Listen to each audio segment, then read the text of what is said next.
Next question जो है, टीब करके एक टर्म पूछी गई है, 2016 में न्यूज में थी, इस वजह से वहां पर आपको ये क्वेश्चन दिखाई देगा। लेट अस अंडरस्टैंड क्या एग्जैक्टली आपको यहाँ पर करना होगा। With reference to an initiative called as the economics of ecosystems and biodiversity, which of the following statement is are correct? It is an initiative hosted by United Nations Economic Environment Program, IMF and World Economic Forum. Incorrect होगा. It is a global initiative that focuses on drawing attention to the economic benefits of biodiversity. अगर आप एक plane statement की भी reading करें तो भी आप ये समझ सकते हैं कि it is about the economic benefits. Other than that, last statement है, it presents an approach that can help decision makers recognise, demonstrate and capture the value of ecosystem and biodiversity. दोनों ही स्टेटमेंट यहाँ पर 2 and 3 correct होंगे। Option C is the correct answer. अब content जो develop करना है that should be regarding TEEB, लेकिन मैंने टीप के साथ एक और सिमिलर कंसेप्ट जो है यहाँ पर कवर किया है, which is called as SEEA, right. We will understand कि एग्जैक्टली ये सारी चीजें है क्या। बहुत ब्रीफ अंडरस्टैंडिंग रखिएगा, बहुत डिटेल में जाने की इसकी कोई ज़रूरत नहीं है। इन डेप्थ यहाँ पर सवाल नहीं पूछा जाएगा। Now when it comes to TEEB, the economics of ecosystem and biodiversity, तो ये एक ग्लोबल इनिशिएटिव है जब जो लॉन्च हुआ था 2007 में। It was led by United Nations Environment Programme. इसका जो एक मेन गोल है वो है इकोनॉमिक वैल्यू अटेन करना from biodiversity and ecosystem services. मतलब क्या हुआ कि जितनी भी बायोडाइवर्सिटी आपके सराउंडिंग में है, इकोसिस्टम्स है, उनका इकोनॉमिक वैल्यू क्या है, पहले तो आप वो असेस करेंगे। आप जितनी भी सर्विसेज ले रहे हैं उस हिसाब से आप उसका एक वैल्यूएशन यहाँ पर करते हैं। ऑब्जेक्टिव क्या है? There is and first objective to raise awareness कि इकोसिस्टम की वैल्यू क्या हो सकती है उसको लेके।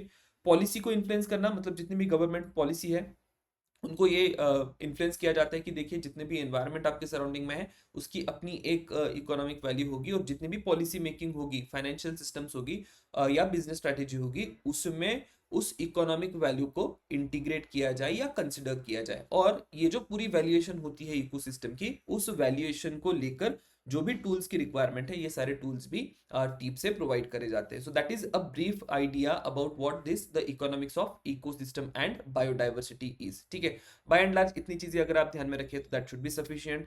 Next term is called as SEEA, system of environment accounting या एनवायरमेंटल इकोनॉमिक अकाउंटिंग। अब ये एक इंटरनेशनल फ्रेमवर्क है। अगेन ये जो फ्रेमवर्क दिया गया है यूनाइटेड नेशंस के द्वारा दिया गया है। तो उसका काम क्या है कि किस प्रकार से आप इकोसिस्टम की वैल्यू डिराइव करें, राइट। अगर उसको आपको अकाउंट में लेना है तो क्या क्या तरीके हो सकते हैं, ये सारी चीजें इस्टेब्लिश करी जाती है, उसका फ्रेमवर्क दिया जाता है by system of environmental economic accounting. तो यहाँ पर ऑब्जेक्टिव्स अगर आप देखें तो first objective is to integrate data, so combine environmental statistics with national economic accounts. GDP वगैरह होगा तो उसमें एनवायरमेंटल कंपोनेंट कैसे आना चाहिए उसको आप इंटीग्रेट कर रहे हैं। Inform policy, supply policy makers with data to promote sustainable and efficient resource use and track sustainability. तो ये 3 ऑब्जेक्टिव है सिया के। Other than that key component अगर आप देखें तो ये फिजिकल अकाउंट्स करते हैं। फिजिकल अकाउंट मतलब जितना भी नेचुरल रिसोर्सेज का स्टॉक है उसको मेजर करते हैं, उसका मॉनेटरी वैल्यू भी निकालेंगे कि जितना भी नेचुरल स्टॉक है उसका इकोनॉमिक वैल्यू किस प्रकार से होगा, and then it is integrated into your account. So there is a link of physical and monetary data to assess economic impact of environmental change. तो इस प्रकार के इनिशिएटिव आपको यहाँ पर दिखाई देंगे, that is called as Siya.